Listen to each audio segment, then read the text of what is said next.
यहूदी लोग भी तो दीवार की पूजा करते हैं, वो दीवारों को खुदा मानते हैं।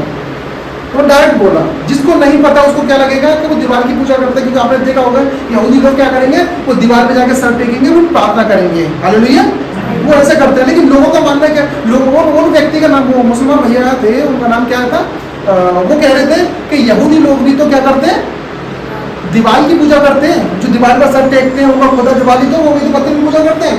मैंने एक छोटा सा आंसर उनको मैंने दिया, मैंने कि जब आपका मदीना में जाते हो, आप वहाँ पर देखते हो तो आप एक ब्लैक कलर का स्टोन है, वहाँ पर एक पत्थर है, आप उसको काबा है ना, एक ब्लैक स्टोन है, जो एक मुस्लिम के लिए बहुत पवित्र माना जाता है, और वो क्या करते हैं, उसको जाएंगे, चूमेंगे और छूंगे। तो क्या वो तुम्हारा खुदा है?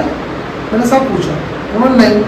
तो मैंने कि यहूदी लोग उस दीवार को इसलिए नहीं पूछते कि वो खुदा है, वो इसलिए पूछते हैं क्योंकि वो महापवित्र स्थान के सबसे करीब दीवार थी, जब महापवित्र स्थान उसको उजाड़ दिया गया था। हालेलुया। कोई भी महापवित्र स्थान के पास में जा नहीं सकता था, लेकिन वहां पर जब महापवित्र स्थान को उजाड़ दिया गया था, तो वहां पर एक सबसे जो नजदीक महापवित्र स्थान के पास में जो दीवार थी, वो दीवार वही दीवार थी जो यहूदी लोग, इजरायली लोग वहां पर क्या कहते हैं, प्रार्थना करते हैं। हम देखते हैं श्रेष्ठ गीत में हुआ है कि वो परमेश्वर दीवार के उधर रहता है। क्या कहा रहता है? दीवार के उधर रहता है, यानी वो महापवित्र स्थान के पास में था, यानी महापवित्र जहां संदूक रखा रहता, परमेश्वर की वासना, परमेश्वर की प्रेजेंस वहां रहती थी। लोगों को ज्ञान ना होने के कारण कुछ भी बोल देते हैं और उनको पता भी नहीं रहती। हालेलुया। अब ध्यान रखना, जो भी कोई आपसे पूछे क्या इजरायली लोग दीवार की पूजा करते हैं? नहीं, वो महापवित्र स्थान के पास में दीवार थी, इसलिए उसको पवित्र मानते दीवार को, और वहां पर रख के प्रार्थना करते हैं कि महापवित्र स्थान दीवार के पीछे था जो उजाड़ दिया गया था। हालेलुया। तो यहाँ पर वही बात बताते हैं प्रार्थना के बारे में कि प्रार्थना क्या क्या कर सकती है। और मेरा टॉपिक है कि शुरू से मैं बताता आ रहा हूँ 3-4 संडे से कि प्रार्थना बहुत पावरफुल है। एक विश्वासी के लिए प्रार्थना करनी चाहिए। जब प्रभु यीशु मसीह ने प्रार्थना करी है, जब मूसा ने प्रार्थना करी है, मूसा वो व्यक्ति था जो परमेश्वर ने खुशामद करी 7 दिन तक, और मूसा को बनाया इस मिस्र में भेजने के लिए। ध्यान रखना। तो सोचो, एक मूसा ने प्रार्थना करी है किसके लिए? मूसा, स्वभाव बहुत अच्छा था मूसा का, लेकिन फिर भी परमेश्वर क्या कर रहा है? मूसा को बना रहा है, उसे क्या कहता है, मना रहा है कि मूसा तू वहां चला जा, मेरे लोगों को छुड़ा के लेके आजा। 7 दिन तक परमेश्वर उसको बनाता रहा। सोचो मूसा के अंदर ऐसी क्या क्वालिटी थी कि परमेश्वर उसको बना रहा था, मना रहा था। हालेलुया। आप समझो परमेश्वर वचन क्या कह रहा है। अगर तुम मूसा की स्टडी करोगे, वहां से भाग के आता है, वहां से भाग के आने के बाद जब दोबारा भेजता परमेश्वर, तो परमेश्वर 7 दिन तक मूसा को बनाते रहे। 7वें दिन मूसा माना, मनाते रहे। मतलब उसको और में क्या बोलना, मतलब उसकी खुशामद करते रहे परमेश्वर। सोचो 7 दिन तक परमेश्वर मूसा की खुशामद करते गए कि तू मेरे लोगों को लेके आएगा, लेकिन मूसा मना करता रहा 6 दिन तक, और 7वें दिन तक भी मना करता। 7 के जो इवनिंग आती है वहां पर मूसा ने क्या करा, ओके करी, हाँ मैं जाऊंगा। सोचो परमेश्वर किसकी खुशामद कर रहे हैं? मूसा की। और मूसा को प्रार्थना करने की जरूरत पड़ी।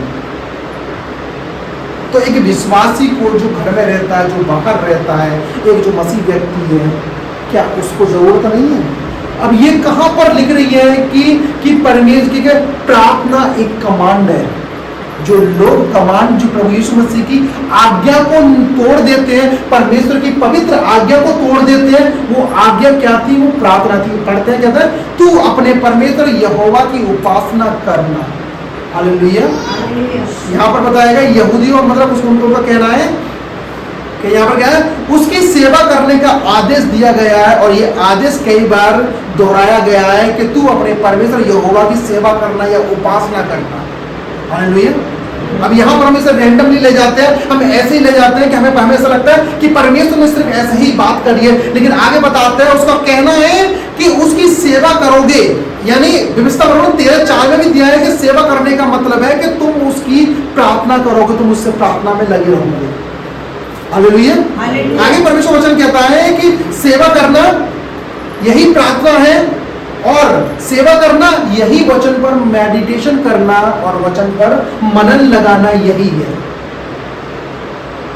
यानी प्रार्थना और वचन को इतना वैल्यू दिया गया है, तुम्हारा स्वभाव कितना भी अच्छा क्यों ना सही, यदि आप प्रार्थना नहीं करते आपको प्रार्थना की जरूरत पड़ेगी। आप सोशली वर्क कर रहे हो कितना भी अच्छा, मैंने बताया था एक एक एक एक एक एक एक मसीह व्यक्ति को यानी किसी को सफलता होनी है तो सोशल वर्क करना पड़ेगा, उसका नेचर अच्छा होना पड़ेगा और उसे प्रार्थना करनी पड़ेगी, उसे दान देने पड़ेंगे। यानी इसके बावजूद भी आप दान भी देते हो, आप क्या कहते हैं सोशल वर्क भी करते हो, उससे प्रार्थना की जरूरत है, क्योंकि उत्तर परमेश्वर से प्रार्थना से ही आएगा। हालेलुया। आप समझो परमेश्वर वचन क्या कहता है, आगे परमेश्वर वचन बताता है, रब्बी एलियाजर ने मिस्ना में कहा है कि प्रार्थना का सार यानी आज्ञा है। आगे बताया उन्होंने बोला है कि तुम अपने परमेश्वर यहोवा से डरना और उसकी सेवा करना। विभिन्नता वर्णन 6 उसका 13 में लिखा हुआ है। और आगे कहता है उनका, उसकी तौरा के अध्ययन में उसकी सेवा करो और मंदिर में उसकी सेवा करो, यानी तुम प्रार्थना करो उसके साथ। ये सारी चीजें बताई जा रही हैं कि तुम खाली प्रार्थना और वचन के द्वारा ही तुम परमेश्वर की वो कहते हैं मधुर वाणी को सुन सकते हो, और तुम वो प्रार्थनाओं की वजह से तुम उस परमेश्वर की आवाज को सुन सकते हो, अपने अपने जीवन से वो चीज ले सकते हो जो परमेश्वर आपको देना चाहता है। और उस योजना को जो आपको नहीं पता वो परमेश्वर के द्वारा यानी प्रार्थना के द्वारा परमेश्वर आप रिसीव करते हो। हालेलुया। लेकिन लोग आज क्या कर रहे हैं, सब कुछ छोड़कर अच्छा काम करना स्टार्ट कर देंगे, अपना नेचर अच्छा कर रहा है, ये वेरी गुड है, लेकिन आपको उत्तर चाहिए तो आपको प्रार्थना करनी पड़ेगी। आपको समस्या का हल चाहिए तो आपको प्रार्थना करनी पड़ेगी, आपको क्या कहते हैं वचन पढ़ने पड़ेंगे। ये माना तौरा यानी तुम्हें परमेश्वर के वचन को अध्ययन करना पड़ेगा। आप 45 मिनट प्रार्थना करो, आध घंटा वचन पढ़ो, फिर आध घंटा उस पर अध्ययन करो, देखो तो परमेश्वर आपसे क्या कहना चाहते हैं। हालेलुया। आगे परमेश्वर वचन बताता है कि कुछ लोगों ने अपने आप को लोगों से ऊपर ठहराया, परमेश्वर की सेवा करना जरूरी नहीं समझा, यानी परमेश्वर से प्रार्थना करना और वचन को पढ़ना और वचन पर अध्ययन करना जरूरी नहीं समझा, क्योंकि वे अपने बल और रुतबे को और जो उनके पास होता है उसी पर घमंड करते हैं और अहंकार दिखाते हैं। हालेलुया।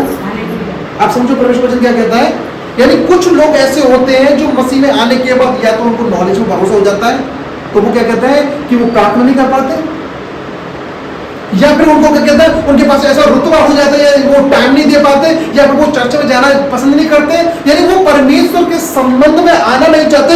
क्यों? क्योंकि उनके वो सोचते हैं कि हम उन मनुष्यों से ऊपर हैं जो क्या कहते हैं जो चर्च जाते हैं वो प्रार्थना करते हैं और उनसे हम इतने ऊपर हैं कि हमें उनकी जरूरत ना पड़ेगी। लेकिन परमेश्वर बताता है इन लोगों को मैं दंडित करूंगा, मतलब दंडित करूंगा, मैं पनिशमेंट दूंगा मैं उनको। हालेलुया। बताता परमेश्वर वचन आगे बताता है कि यहां बताता है रब्बी ब्रह्मा बताते हैं जो कोई भी ये जानते हुए भी अहंकार का कार्य की हिम्मत करता है। घमंड अलग है, अहंकार अलग है। घमंड वो चीज है जो तुम्हारे पास है, ठीक है हमारे पास है, किसी के पास नहीं हो सकता, मैं ही कर सकता हूं सब चीज। कार्य अहंकार क्या है? जो तुम्हारे पास होने के बाद भी तुम लोगों से ना मिलो, तो अपने कार्यों को ना दिखाओ, अपनी आंखें दिखाओ, टेढ़ी दिखाओ उन लोगों को, ये अहंकार है। हालेलुया। सुनो, जो कोई भी जानते हुए भी कि अहंकार के कार्य करने की हिम्मत करता है कि परमेश्वर है और परमेश्वर आपको देख रहा है और उससे बेहतर है, अब वो लोग जानते भी हैं कि परमेश्वर ही दंड देगा, उसे दंडित किया जाएगा। हम देखते हैं मिस्रियों ने अपने जो नील नदी थी उस पर घमंड दिखाया कि नील नदी के सिवा ऐसी कोई नदी नहीं है, वो कोई ऐसी कोई खूबसूरत इतनी बड़ी नदी नहीं है जो क्या कहते हैं इसको कोई खत्म कर सके। लेकिन परमेश्वर ने नील नदी को क्या करा? मार दिया नील नदी को और उसमें हालेलुया। आपको नहीं आई समझ में? कुछ लोगों ने अपने आप को लोगों से ऊपर ठहराया, परमेश्वर की सेवा करना यानी परमेश्वर के वचन को अध्ययन करना और परमेश्वर से प्रार्थना करना और परमेश्वर के साथ संगति बनाना उनको जरूरी नहीं लगा। हालेलुया। क्योंकि वे अपने बल और रुतबा और जो कुछ उनके पास था उस पर वे घमंड करते थे और उसके द्वारा उन्हें अहंकार दिखाया करते थे लोगों को। मिस्रियों ने भी यही किया, नील नदी को अपना घमंड दिखाया कि नील नदी को कोई सुखा नहीं सकता। नील नदी एक सोता है हमारे पास में, वो पानी का सोता, लेकिन परमेश्वर ने इसको देखा और परमेश्वर ने उस नील नदी को मारा और वह घमंड खत्म करा। हालेलुया। जो व्यक्ति कहते हैं ना कि हमारे पास है कि हम ठीक है प्रभु की सेवा कर लेंगे, बहुत हंसी बनाते हैं। अभी मैं नीचे बैठा था, कल की बात है, मैं प्रचार लेके गया था, तो वही सवाल, एक सवाल कि भैया चर्च में जाने से लोगों को पैसा मिलते हैं। मैंने बैठ थोड़ी देर, एक मिनट मैंने थोड़ा सा बैठ, मैं तुमको बताता हूँ, मैं तुमको अच्छे से बताऊँगा, अच्छे से भैया बताऊँ। मैंने कि एक चर्च में 50 व्यक्ति हैं और एक व्यक्ति 5,000 रुपये एक व्यक्ति को दे रहा है, तो 50 व्यक्ति कितने हो गए? 1.5 लाख, है ना। तो मैंने कि वो जो पास्टर है उसके पास वो 1.5 लाख रुपये हर मंथ किसी को दे रहा। मैंने कि भैया ऐसी कोई जगह है तो मुझे बताओ, मैं वहां पर जाऊंगा और मेरे को चर्च की जरूरत है, मैं चर्च के पैसा लेके आऊंगा वहां से। हंसे करने लग गए। मैंने कि प्रभु यीशु मसीह किसी का धर्म चेंज नहीं करता, बहुत देर बैठा रहा वहां पर, किसी की जात चेंज नहीं करता, नाम चेंज नहीं करता, वो सिर्फ आपके पापों को क्षमा करता है प्रभु यीशु मसीह। क्योंकि मुझे वहां प्रचार करना था छोटा सा, क्योंकि हिंदू बैठे थे, उनको बताया, बता के थोड़ी देर वहां बैठा, तो वहां बैठ के तुरंत आया। हालेलुया। लोगों को ना ज्ञान होने के कारण कुछ भी बोल देते हैं। अगर यदि आपके पास में कोई राइट जवाब ना हो, यदि आप परमेश्वर से प्रार्थना करते हो तो परमेश्वर जब मैं कहीं पर हिट हूं तो मुझे कुछ ऐसा जवाब दे कि मैं उनको जवाब दे सकूं। वो कैसे आएगा? वो प्रार्थना के बगैर वो नहीं आ सकता। कि जब तक वो कि तुम अच्छे अध्ययन कर रहे हो, परमेश्वर के वचन का अध्ययन कर रहे हो, लेकिन तुम्हारी प्रार्थना मिसिंग है, तो जहां पर तुम हिट हो गए, जहां पर कोई लोग तुमसे पूछेंगे तो वहां पर भी तुम्हें प्रार्थना की जरूरत पड़ेगी। तो इसलिए तुम्हें प्रार्थना करनी चाहिए कि तुम नहीं जानते कैसे वर्ल्ड में आप रहते हो, जो डिसीज वर्ल्ड है, मतलब जो चीटर वर्ल्ड है, जो चीटर संसार है, उसमें तुम रहते हो। कब लोग आके तुमसे कब कैसे सवाल पूछ रहा है आपको नहीं पता, लेकिन परमेश्वर का ग्रेस जो आपको दिया गया है, जो आपको साथ में रहता है, वो ग्रेस को पाने के लिए, वो ग्रेस को रिसीव करने के लिए अब ध्यान रखना, आपको प्रार्थना की जरूरत पड़ेगी। हालेलुया। आगे परमेश्वर वचन बताता है कि जल की पीढ़ी ने दावा किया कि उन्हें बारिश की कोई जरूरत नहीं है। हालेलुया। जल पीढ़ी की जो जल प्रलय की जो पीढ़ी थी, जो नूह के टाइम पर पीढ़ी थी, जो मारी गई, किससे? पानी से मारी गई थी। उनका दावा था कि हमें बारिश की जरूरत नहीं है, हमें किसी की जरूरत नहीं है। हम किससे गुजारा कर लेंगे? जो ओस, जो धुंध उड़ती है, हम उससे गुजारा करेंगे। इस बात में उन्होंने घमंड दिखाया और परमेश्वर ने उसे क्या करा? वहां पर 40 दिन और 40 रात बरसात दी, उनके घमंड को खत्म किया। हालेलुया। मैं चाहता तो मैं छोटे सैमसंग का ले सकता था, मैं चाहता था वो, यानी मैं क्या कहता है, फ्रॉन का ले सकता था, जो एक और फ्रॉन के बारे में है, लेकिन आपको डीपली बता रहा हूँ मैं ये चीज। जो जल प्रलय की पीढ़ी के लोग थे, उन्होंने क्या कहता, घमंड और क्या कहता, निर्भर हुए थे किस पर? अपने रुतबे पर, और अपने क्या कहते हैं, जो परमेश्वर जो धुंध उठाता उस पर निर्भर थे कि हमें बारिश की जरूरत नहीं है। और परमेश्वर ने 40 दिन और 40 रात इसलिए बारिश करी। हालेलुया। आप समझो बारिश क्यों हुई थी? अहंकार की वजह से, घमंड की वजह से उनको गिरा दिया गया, और ना उन्होंने प्रभु से प्रार्थना करी और ना वचन पर मनन लगाया, जो नूह बोलते थे, ना उन पर मनन लगाया। हालेलुया। आगे परमेश्वर वचन कहता है, सदोम के लोग, हालेलुया, आप सुनो, सदोम के लोग थे, सदोम के लोगों को कम से कम 53 साल तक उन्हें पश्चाताप करने का मौका दिया था।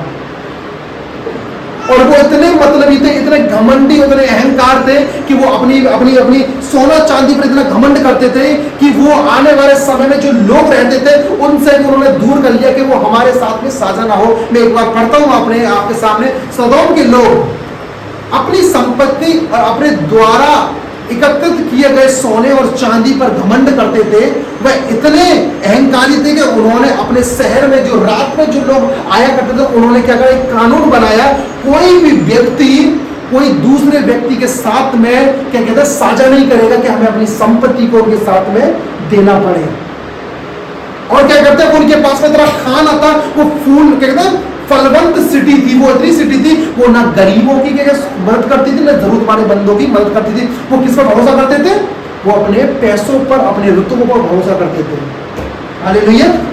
अय्यूब में लिखा हुआ है 28:4 में, वह लोगों के निवास स्थान से दूर और यात्रियों द्वारा भुलाए गए और स्थानों में और लोगों से रहित और बहुत दूर एक खाई खोदते थे। यानी पैसा होने के बाद एक अच्छी क्या कहता है परमेश्वर उन्हें आशीष देने के बाद वो क्या कर रहे हैं, उन्होंने लोगों से रिश्ता तोड़ लिया, उनके साथ में ना उनसे बात करते थे और अहंकार के साथ रहते थे और घमंड के साथ कहते थे कि हमारी जो शहर है सदम और गोमरा, वो क्या कहते हैं, वो पैसे वाली, हमें किसी की जरूरत नहीं है। इवन उन्होंने परमेश्वर को भी ललकारा। कहां लिख रही है? यस्केल उसका 16 उसका 49 में लिख रही है, तुम्हारी बहन सदोम का पाप केवल इतना था, अहंकार। उसके और उसकी बेटियों के पास बहुत रोटी और निश्चित शांति थी, लेकिन उन्होंने गरीबों को या गरीबों की उन्होंने हेल्प नहीं करी। हालेलुया। इसलिए सदोम और गोमरा को परमेश्वर ने क्या करा, उनके अहंकार को और उसकी जो सोचते थे ना कि हमारे पास धन दौलत शोहरत है, इसलिए परमेश्वर ने उस पाप को, उस अहंकार को, सदोम और गोमरा को नष्ट किया। हालेलुया। एक बात तो पक्की है, प्रार्थना ही है जो आपको बचा सकती है। अहंकार आपको ले जाएगा, घमंड आपको ले जाएगा, लेकिन प्रार्थना सिर्फ आपको बचा सकते हो, परमेश्वर का वचन आपको बचा सकता है। सोचो परमेश्वर जो जो जो हमारे चित्त में ना चढ़ी परमेश्वर, यदि किसी को पता चल जाए कि ये अहंकार है, तो मुझे तो ऐसा लगता है कि उससे कहते पश्चाताप करना चाहिए पहले से। पश्चाताप एक ऐसी चीज है जो बाइबल के अंदर दी गई है, प्रभु यीशु मसीह के। फिर यीशु मसीह से प्रार्थना करो, यीशु मसीह से पश्चाताप करो कि परमेश्वर आपको क्षमा कर दे। ये कमांड दी गई थी कि क्या कहते हैं कि तुम प्रार्थना करो। यीशु मसीह ने बोला कि तुम प्रार्थना करो कि तुम परीक्षा में ना पढ़ो, प्रार्थना करो कि तुम घमंड में ना बढ़ो, प्रार्थना करो कि तुम क्या कहते हैं अहंकार में ना बढ़ो, प्रार्थना करो कि तुम्हारी जो संपत्ति है वो बचाई जाए प्रार्थना के द्वारा। हालेलुया। मत्ती 6 उसका 9 से लिखा हुआ है कि तुम इस तरीके से प्रार्थना किया करो। यीशु मसीह ने कमांड दी प्रार्थना की। क्या एक विश्वासी को फिर प्रार्थना की जरूरत नहीं है? अध्ययन की जरूरत नहीं है बाइबल के अध्ययन की? हालेलुया। जल प्रलय की जो पीढ़ी थी, उन्होंने क्या कहा, घमंड इसलिए जताया था क्योंकि हमें बारिश की जरूरत नहीं है, परमेश्वर तेरी बारिश की जरूरत नहीं है, हम उससे काम चला लेंगे। ठीक है, 40 दिन 40 रात तक पानी। हालेलुया। आप जिस चीज से बोलोगे ना परमेश्वर इस चीज की हमें जरूरत नहीं है, अहंकार के साथ में सब खत्म हो जाता है। लेकिन आपको प्रार्थना है, प्रभु यीशु मसीह जो आपको बचा सकते हैं। हालेलुया। आप प्रार्थना करो कि आप परीक्षा में ना पढ़ो। प्रभु ने बोला